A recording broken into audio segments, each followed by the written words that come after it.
thanks for tuning in. My name is Darla Jean, otherwise known as Spinstress D by the fiber arts community. I am a fiber artist, and if you don't know what that is, it pretty much means I'm obsessed with yarn. Knitting, crocheting, weaving, spinning yarn.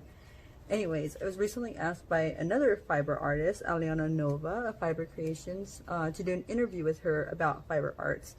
Well, it quickly became a conversation about silk and raising silkworms and all that goodness. So anyways, I thought I would do a video to accompany that interview, which I'll try to share here and will be in her blog post, and I'll also share that link at the end or sometime during this video. Anyways, these are the silkworms. And I know they're typically known for being white. They do come in striped and almost all black. And first let me say I'm a hobbyist sericulturist. Not by any means raising enough silkworms to feed my fiber addiction. I'm probably going to get like an ounce or two out of this, and silk is very light, but that's still not really going to be enough for a finished project. This is more for knowledge and bragging rights. Let me set these guys back in their bin so they can continue munching on their dinner. And I just want to talk to you guys a little bit about what raising silkworm is like. So all of my worms are in their ending or finishing stages, so I don't have eggs or young silkworms to show you. But pretty much the process is you order eggs. If you did it the year before, then you save the eggs. You have the eggs. They take anywhere from a couple of days to 2 weeks to hatch. And once they hatch, then you feed them chopped up leaves. And they start very small and they grow really quickly, but it takes about a good 2 or 3 weeks before I really need to start separating them into different bins and giving them space. And then it's a couple of weeks out from there before they start spinning. So really the whole process of caring for them from the time they hatch to the time they spin is really just feeding them. Most of the work comes, besides like the picking the leaves 2 or 3 times a day, most of the work comes in the last 2 weeks or so when they all start spinning. And they won't all start spinning at the same time. They'll start spinning relative to the order in which they hatch. So a couple of trays going, I have to like keep track of them time wise. Anyways, this is what it looks like. So once they're big enough to separate and bring outside, I keep them in bins like this. So I cut the top out and with like a box cutter, and I've replaced it with some kind of like mesh netting I got at the fabric store. And I'll keep them in here, and I'll chop the leaves, feed them, and do this 2 times a day, every day until they're ready. Typically they don't really need to be cleaned out unless I start seeing some mold, then I will clean them out, but that's why it's important to keep them ventilated up here. Anyways, these are the like growing kind of finishing bins, what they look like. And then once I do notice that they're ready to spin, and there's a couple of indicators, they'll start climbing up the side of the container walls. They also seem to get shorter and wider, and they start to change pigmentation slightly. You gotta have to watch them to notice these subtle differences. But anyways, they're little indicators that it's time to move them to my like a spinning box. So this is what I have going on here. And most people, you know, it's kind of common to use toilet paper rolls. I find that the toilet paper rolls are a little too wide, so I make my own, and I did it with some leftover craft paper, and I just cut the paper into quarters, regular size paper, and stapled them into rolls, and that works perfectly. But then I ran out of the craft paper, and I realized all I had left was construction paper, which turned out to be awesome because look how cute their little rainbow room. I love that. And so I will keep them in these bins and feed them in the center so that their waste and the dead leaves are in the center, and they can crawl up into the tubes and start spinning. So what I want to show you guys is once they're done there, I'm gonna pull from one of the other bins, and so I will put them into the ones that are starting to spin into one bin, give them a couple of days, let them spin, and then move any ones that haven't spun to another bin, because I do want to keep track of their stages, because I will remove them from the cocoons, and I don't want to remove them too early or have newer cocoons on top of old cocoons and then they start emerging and it's a mess. So anyways, what it looks like, and this is a bin that's already done spinning, they'll form a hammock, and then they'll start spinning the cocoon, and I will come in here and remove each one.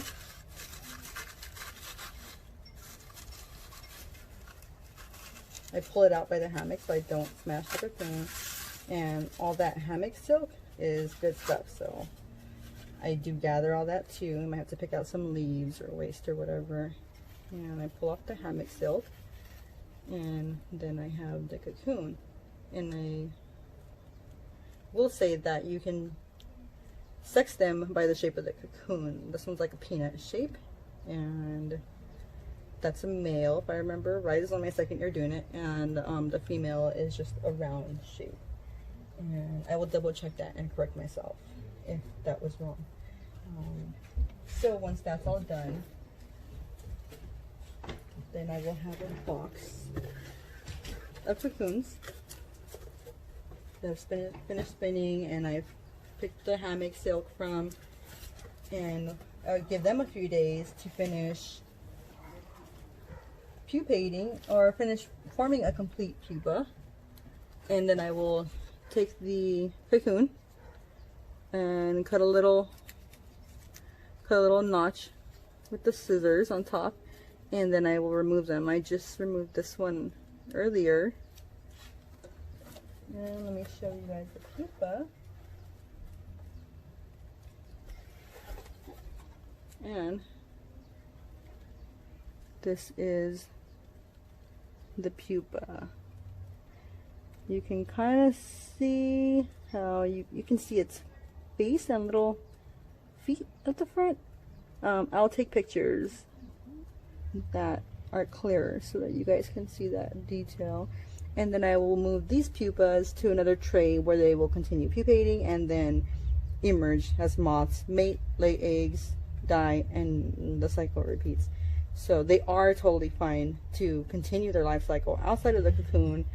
Actually, more of them will live if I take them out the cocoon, if I cut them out of the cocoon, rather than them emerge and lose some of them that will not be able to make it out on their own. Then I have to try to cut them open and risk damaging them.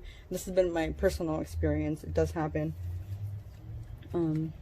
Anyways, from there on out, I will take the empty cocoons and boil them for hours, really, with baking soda and dish detergent to remove the sericin, which is the hard liquid that comes out with the silk, or the liquid that comes out with the silk and then hardens to make the cocoon solid. So you'll see that some of the cocoons are pigmented, but once they're processed, they will just produce white silk. It's the sericin that's colored, and once the sericin is removed, I'll have white silk. From then on now, I can like comb out the silk, I can spin it straight from the cocoon, much like you see like silk caps or silk hankies, and that's that.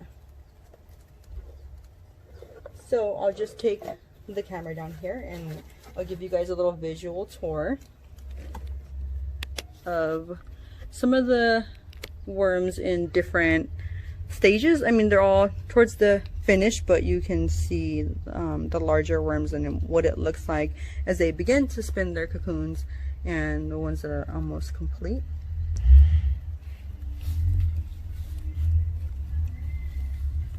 So these guys, since I know I won't be lifting the lid, I've just allowed them, or decided not to mess with them as they start spinning against the corners and the lids of their trays.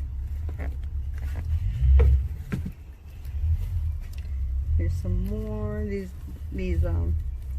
tubes kind of rolled around and they just started building around them, so I left them. You can see in through the side here. I wish 2 of them would spin in the same tube and fit in there and share, so that it'd be less work for me, but it is what it is. And that one you can see is not completed its cocoon yet.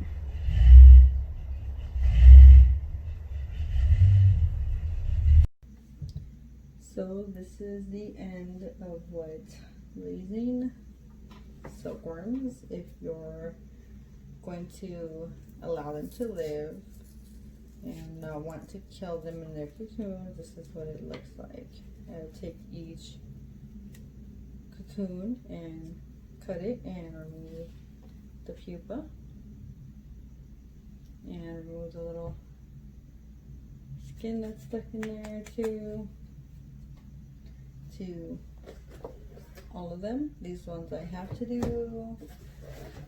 These ones I already did right now, and this is like half of all of the worms that I raised in this batch or whatever. And then I like to put aside the big ones. I want to breed them and see if I can get bigger cocoons over a couple of years. And then I put these aside too, because I'm also studying, I guess kind of studying their habits. This is a Duponi. They're much larger than the regular, than most of them. Let's see how much bigger it is. And I put these ones aside because I'm almost sure that all of the ones that are about this large or bigger have 2 in there. So I'm going to cut this one open and we'll see if I was right about this one. And I cut them all in this crescent shape along the top to make sure I'm not gonna destroy any of them, kill any of them. So it kind of like creates a little pinch to make sure they're out of the way while I cut. And yeah, sure enough, there's 2 in there.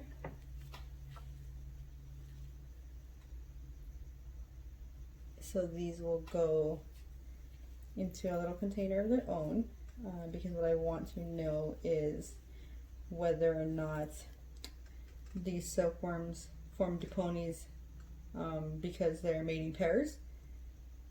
So they would all be male and female in the cocoons, or if they just randomly spin together and it might be the same gender in there. So each one of these large ones I'll cut open later and give them their own bin, and the rest of the pupas, once I'm done over here, I let them emerge from this little shell. So they continue to develop and they'll still emerge. They'll still they're still alive, and they'll emerge as moths, and then they'll mate, and then they'll die, and that's that.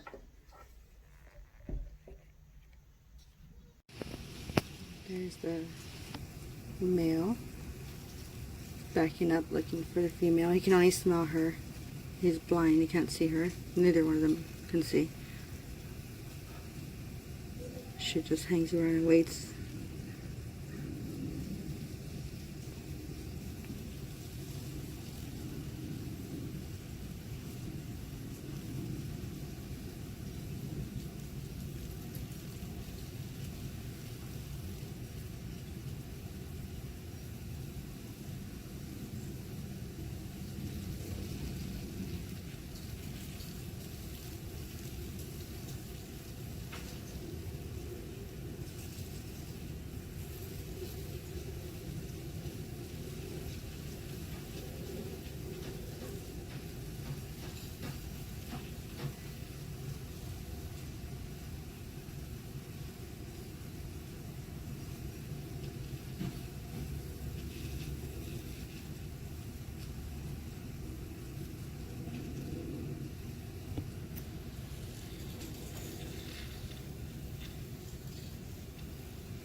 And he found her.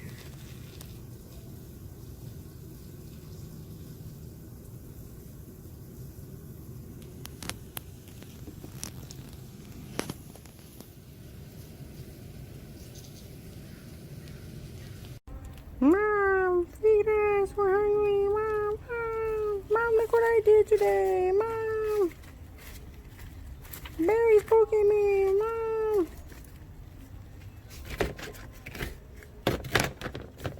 Mom, what's for dinner? Oh, Mom, Barry needs the same thing. Same thing as yesterday, same thing as this morning, same thing as tomorrow. Mom, look what I did. I made a cocoon. Yay, silk.